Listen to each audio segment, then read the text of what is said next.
Breaking news చూస్తున్నాం. కేంద్ర మంత్రి బండి సంజయ్ కొడుకు హనీ ట్రాప్ లో పడ్డారు. బండి భగీరథ్ లక్ష్యంగా మైనర్ అమ్మాయి ప్రేమ వల విసిరింది. అయితే కరీంనగర్ పోలీసులకి ఆశ్రయించారు బండి భగీరథ్ ఫిర్యాదుతో కేసు నమోదు చేశారు కరీంనగర్ 2 టౌన్ పోలీసులు. Under section 308 of 5, 351 of 2, 61 of 2, red with 3 of 5 సెక్షన్ల కింద కేసు కూడా నమోదైంది. ఒక మహిళ తన మైనర్ అమ్మాయిని అడ్డు పెట్టుకొని హనీ ట్రాప్ లో దించే ప్రయత్నం చేసింది అని ఆయన కంప్లైంట్లో పేర్కొన్నాడు. దీని ఆధారంగా కరీంనగర్ 2 టౌన్ పోలీసులు కేసు నమోదు చేశారు. అయితే 5 కోట్ల రూపాయలు డిమాండ్ చేశారని చెప్పి ఆ కంప్లైంట్లో పేర్కొన్నారు బండి భగీరథ్. ఈ ఫిర్యాదులో ఆయన చాలా క్లియర్గా మెన్షన్ చేసిన ఇంకో అంశం ఏంటంటే, భయపడిపోయి ఆల్రెడీ 50,000 రూపాయలు కూడా ఇచ్చాను, అయితే 5 కోట్ల రూపాయలు ఇవ్వకపోతే తాను చనిపోతాను అని చెప్పి, అంటే బలమరణానికి పాల్పడతాను అని చెప్పి బ్లాక్మెయిల్ కూడా చేసిందట ఆ మహిళ. సో ఒక మైనర్ తన కుమార్తెను అడ్డుగా పెట్టుకొని బండి భగీరథ్ని ఇబ్బందులకు గురి చేసే ప్రయత్నం చేసింది. సో బండి భగీరథ్ గతంలో కూడా ఇటువంటి సంఘటనలు ఈ కుటుంబం పాల్పడింది. వారి మీద గతంలో కూడా నిర్మల్లో ఓ కేసు నమోదైంది. So we're a group of friends, మేమంతా ఫ్రెండ్స్గా ఉండేవాళ్ళం, మమ్మల్ని నమ్మించి ఈ రకంగా వాళ్ళు ఇది చేశారు, మమ్మల్ని ఇబ్బంది పెట్టారు.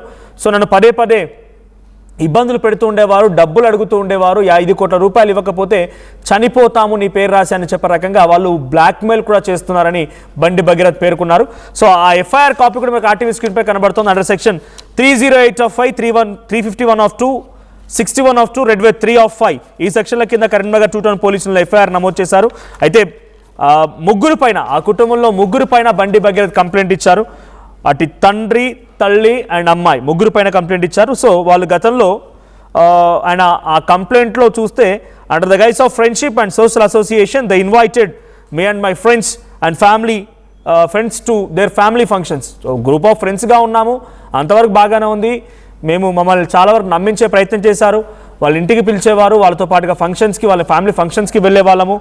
సో ఇదంతా జరుగుతూ ఉన్న తరుణంలోనే ఒక్కసారిగా నన్ను డబ్బులు అడగడం మొదలుపెట్టారు, బ్లాక్మెయిల్ చేయడం మొదలుపెట్టారు. నువ్వు కనుక డబ్బులు ఇవ్వకపోతే నీపై తప్పుడు కేసులు బనాయిస్తామని కూడా బెదిరించేవారు. సో ఇదంతా వద్దు అనే రకంగా నేను వాళ్ళ నాన్నని నమ్మి ఒక 50,000 రూపాయలు కూడా ఇచ్చాను. మళ్ళీ నేను 5 కోట్లు కనుక ఇవ్వకపోతే నా పైన తప్పుడు కేసులు పెడతాం, చనిపోతామని భయభ్రాంతులకు గురి చేయడంతో నేను కంప్లైంట్ ఇస్తున్నానని చెప్పి ఆయన కంప్లైంట్ ఇచ్చారు. సో దీనికి సంబంధించి మరిన్ని అప్డేట్స్ ప్రతినిధి చంద్రశేఖర్ అందిస్తారు. రైట్. సో మరి కాసేపట్లో కరీంనగర్ నుంచి చంద్రశేఖర్ సిద్ధంగా ఉన్నారు. సార్, కరీంనగర్ 2 టౌన్ పోలీసులు ఇంకేం చెప్తున్నారు? సో ఈ ఎఫ్ఐఆర్ ఆధారితంగా వారిని అరెస్ట్ చేసే అవకాశం ఉందా, ఎలా ఉంటుందో చూడాలి. సో మీరు విజువల్లో చూడొచ్చు బండి సాయి భగీరథ్. సో ఆయన ఇచ్చిన కంప్లైంట్ ఆధారితంగా నిన్న సాయంత్రం ఆయన కంప్లైంట్ ఇచ్చారు, ఎఫ్ఐఆర్ కూడా నమోదైంది. సో ముగ్గురు పైన ఎటువంటి చర్యలు తీసుకుంటారో చూడాలి. ఎస్ చంద్రశేఖర్, ఏం జరిగింది? ఏకంగా ఒక కేంద్ర మంత్రి కుమారుడే హనీ ట్రాప్లో పడిపోయారు. సో ఒక మహిళ తన మైనర్ అమ్మాయిని అడ్డుగా పెట్టుకొని భగీరథ్ని డబ్బులు డిమాండ్ చేయడం మొదలుపెట్టింది. 50,000 ఆల్రెడీ భయపడిపోయి ఇచ్చాడు. వాళ్ళు నమ్మించడం కోసం పలుమార్లు వాళ్ళ ఫ్యామిలీ ఫంక్షన్స్కి పిలిచేవారు, దైవ దర్శనాలకు కూడా వెళ్ళారన్నట్టుగా కంప్లైంట్ రాసుకొచ్చాడు భగీరథ్. సో ఇప్పుడు భగీరథ్ ఇచ్చిన కంప్లైంట్ ఆధారంగా పోలీసులు కేసు నమోదు చేశారు. సో ఇంతకీ వారిపై ఎటువంటి చర్యలు ఉండబోతున్నాయి, వాళ్ళపై ఎటువంటి యాక్షన్ తీసుకునే అవకాశం ఉంది?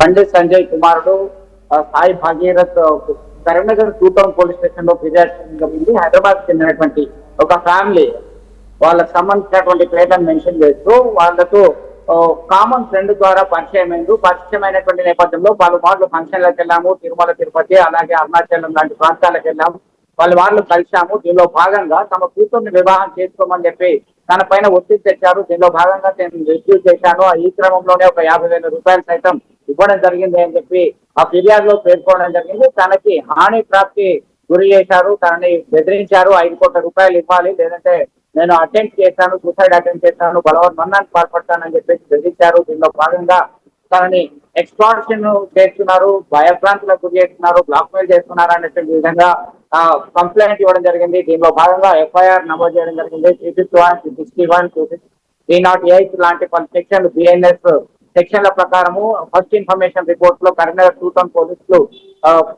తాను ఇచ్చినటువంటి ఫిర్యాదు ఆధారంగా ఎఫ్ఐఆర్ భాగంగా సమగ్రమైనటువంటి విచారణ జరపాలి, తనకి థ్రెట్ ఉంది, తనకి రక్షణ కల్పించాలి, తన పరువు ప్రతిష్టలకు భంగం కలిగించేటువంటి విధంగా ప్రవర్తిస్తున్నారనేటువంటి కోణంలో వారు ఫిర్యాదు చేయడం జరిగింది. దీనిపైన పెద్ద ఎత్తున చర్చ జరుగుతుంది. దీనిలో భాగంగా ఖచ్చితంగా నిజ నిర్ధారణ జరపాలి, నిష్పక్షపాతంగా దర్యాప్తు జరపాలి, న్యాయం జరపాలి అని చెప్పేసి కోరుకుంటున్నటువంటి పరిస్థితి. మొత్తం మీద కరీంనగర్ పోలీసులు ఇప్పటికే ఎఫ్ఐఆర్ నమోదు చేయడము, సాయి భగీరథ్ ఇచ్చినటువంటి ఫిర్యాదు మేరకి దానికి తప్పుడు ఆరోపణలు చేస్తూ ఉన్న వయసు కంటే తక్కువ వయసు చూపిస్తూ అంటే పోక్సో చట్టం కింద కేసు నమోదు చేయాలని ఫిర్యాదు చేసినటువంటి పరిస్థితుల్లో ఒక రకమైనటువంటి ఆందోళనకు గురి చేశారు. తను భయభ్రాంతులకు గురై 50,000 రూపాయలు ఇప్పటికే ఇచ్చారు, తనను హాని ప్రాప్తి చేశారు అంటూ బండి సంజయ్ కార్యాలయం విడుదల చేసినటువంటి లూటు ఆధారంగా మనం ఎఫ్ఐఆర్ లో కూడా పరిశీలించడం జరిగింది. దీనిలో భాగంగా ఖచ్చితంగా పోలీసులు ఏ విధంగా ముందుకెళ్తారు, ఏ విధమైనటువంటి చర్యలు ఉంటాయి, నిజ నిర్ధారణ ఏ విధంగా ఉండబోతుంది అనే కోణంలో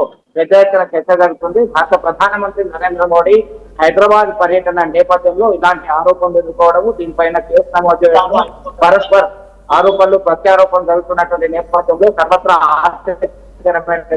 అంశంగా గమనించవచ్చు. మనోజ్ రైట్, చంద్రశేఖర్ గతంలో కూడా దీంట్లో మెన్షన్ చేశారు ఆయన, ఇదే కుటుంబం గతంలో మరికొంతమంది భగీరథ్ ఫ్రెండ్స్ ని కూడా ఇదే రకంగా బ్లాక్మెయిల్ చేసిందని గతంలో April 21 and 2026 అప్పుడు కూడా ఒక కేసు నమోదైందని భగీరథ్ దీంట్లో మెన్షన్ చేశాడు. సో అంటే గతంలో కూడా నిర్మల్లో కంప్లైంట్ ఇచ్చారు, అక్కడ కూడా ఎఫ్ఐఆర్ నమోదైందని చెప్తున్నారు. అంటే వరుసగా ఎఫ్ఐఆర్ నమోదవుతున్నాయి ఇప్పుడు కరీంనగర్లో కానీ గతంలో నిర్మల్లో కానీ. ఈ రెండు ఎఫ్ఐఆర్ ఆధారితంగా ఆ ఫ్యామిలీని లేదంటే ఆ కుటుంబాన్ని ఎవరైతే కంప్లైంట్ మెన్షన్ చేశారో సో వారిపై ఎటువంటి యాక్షన్ ఉండే అవకాశం ఉంది? కరీంనగర్ పోలీసులు ఏం చెప్తున్నారు? ఖచ్చితంగా వీరు ఇచ్చినటువంటి ఫిర్యాదు ఆధారంగా ఒకవేళ నిజమైనటువంటి ఆరోపణలు ఉంటే వారు నిజ నిర్ధారణ తప్పుతారు, నిష్పక్షపాతంగా చర్యలు ఉంటాయి. ఖచ్చితంగా ఇతన్ని భయభ్రాంతులకు చేసి హానిప్రాప్తికి పాల్పడేటువంటి పరిస్థితి ఉన్నట్లయితే చట్టం ప్రకారం చర్య తీసుకుంటాం, ఖచ్చితంగా శిక్ష ఉండబోతుంది అని చెప్పేసి పోలీసు వర్గాలు చెప్తున్నారు. దీనికి సంబంధించినటువంటి ఆరోపణలు ప్రత్యారోపణలు కొనసాగుతున్నటువంటి నేపథ్యంలో కేంద్ర హోంశాఖ సహాయ మంత్రి హోదాలో ఉన్నారు, గతంలో బీజేపీ రాష్ట్ర అధ్యక్షుడుగా ఉన్నారు. కరీంనగర్ ఎంపీ బండి సంజయ్ కుమార్ పైన ఈ విధంగా చేస్తే తనకి రావాల్సినటువంటి లబ్ధి చేకూరుతుంది అనేటువంటి ఉద్దేశంతోనే ఇలా బెదిరింపులకు పాల్పడుతున్నారు, ఎక్స్ట్రాక్షన్ చేశారనేటువంటి కోణంలో ఫిర్యాదు పేర్కొనడం జరిగింది. మేము పూర్తి స్థాయిలో విచారణ జరుపుతాము, ఇచ్చినటువంటి ఫిర్యాదు స్వీకరించాము, ఎఫ్ఐఆర్ నమోదు చేశాము, పలు సెక్షన్లు సైతం నమోదు చేసినటువంటి విషయాన్ని గుర్తు చేస్తున్నటువంటి పరిస్థితి. ఆన్ రికార్డ్ గా ఇప్పుడు పోలీసులు మాట్లాడడానికి సుముఖంగా లేరు, దీనిపైన త్వరలోనే పూర్తి సమాచారం అందిస్తాము మీడియాకి అని చెప్పి పోలీసు వర్గాలు చెప్తున్నటువంటి పరిస్థితి ఉంది. మొత్తం మీద ఈ పరిస్థితికి సంబంధించి సాయి భగీరథ్ ఇచ్చినటువంటి ఫిర్యాదు మేరకు మాత్రము చర్యలు ఖచ్చితంగా ఉంటాయి. ఏం జరిగింది అనే కోణంలో విచారణ జరుపుతాము. సాయి భగీరథ్ కామన్ ఫ్రెండ్ ఎవరు, ఎప్పుడు వెళ్ళారు, ఎన్నిసార్లు వీళ్ళు ఆ సోషల్ యాక్టివిటీస్ లో పాల్గొన్నారు, తిరుమల కావచ్చు, అరుణాచలం కావచ్చు, వెళ్ళినటువంటి పరిస్థితి ఏంటి, ఇతను 50,000 రూపాయలు ఇవ్వడానికి కారణం ఏంటి, దానికి ఉన్నటువంటి ఆధారాలు ఏంటి, ఆ తర్వాత 5 కోట్ల రూపాయలు ఎందుకు డిమాండ్ చేయాల్సి వచ్చింది అనేటువంటి పూర్తి స్థాయిలో మేము విచారణ సమగ్రంగా జరుపుతాం, చర్యలు తీసుకుంటాం. ఖచ్చితంగా భయభ్రాంతులకు గురి చేసే విధంగా, ఎక్స్ట్రాక్షన్ చేసే విధంగా ఎవరు ప్రవర్తించినా, ఎవరిని చేసినా కానీ so fundamental rights of the citizens protector, ప్రాథమిక హక్కులకు భంగం కలిగే విధంగా ఎవరు ప్రవర్తన వారి మీద ఖచ్చితమైన చర్యలు ఉంటాయని చెప్పేసి అవసరికాలు చెప్తున్నటువంటి పరిస్థితి గమనించుకుంటున్నాం. Thank you Chandrashekar. సో మొత్తంగా కేంద్ర మంత్రి బండి సంజయ్ కుమారుడు భగీరథ్ హనీ ట్రాప్ కి గురయ్యారు. ఆయనని ఓ కుటుంబం వేధిస్తోందని, డబ్బుల కోసం డిమాండ్ చేస్తుందని ఒక మైనర్ బాలికను పట్టుకొని తన తల్లి ఆ మహిళ పదే డబ్బులు అడుగుతూ ఉండేదని, 5 కోట్ల రూపాయలు ఇవ్వాలని, లేదంటే తప్పుడు కేసులు మీపై పెడతాము, మీ పరువుకు నష్టం కలిగిస్తామని రకంగా బ్లాక్మెయిల్ చేస్తూ ఉండేవారని చెప్పి భగీరథ్ ఆ కంప్లైంట్లో పేర్కొన్నారు. ఇప్పుడు భగీరథ్ ఇచ్చిన కంప్లైంట్ ఆధారంగా కరీంనగర్ 2 టౌన్ పోలీసులు కేసు నమోదు చేశారు.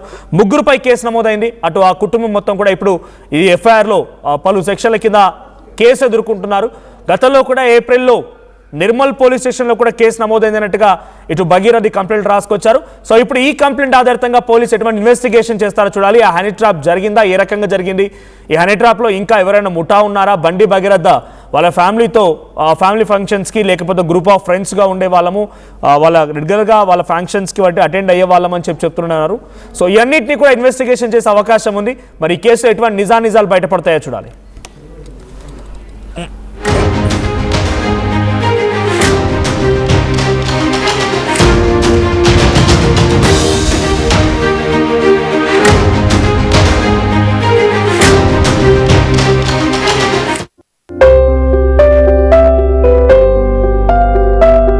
చిన్న చిన్న ఆనందాలు 35 ఏళ్లుగా నా జీవితంలో లేవు. 35 ఏళ్లుగా నేను డైపర్లలో బ్రతికాను. 6 సెంటీమీటర్ల ఫిస్టులా నా మూత్రాశయంలో లీకు కారణమైంది. ఎవరూ నాకు సహాయం చేయలేకపోయారు. ఏఐఎన్యూలో వైద్యులను కలిసే వరకు. అక్కడ వారు రోబోటిక్ శస్త్రచికిత్సతో నాకు పరిష్కారం ఇచ్చారు. వారు నా ఆత్మవిశ్వాసాన్ని కూడా తిరిగిచ్చారు. Precision care makes it possible. The Center for Robotic Surgery at AINU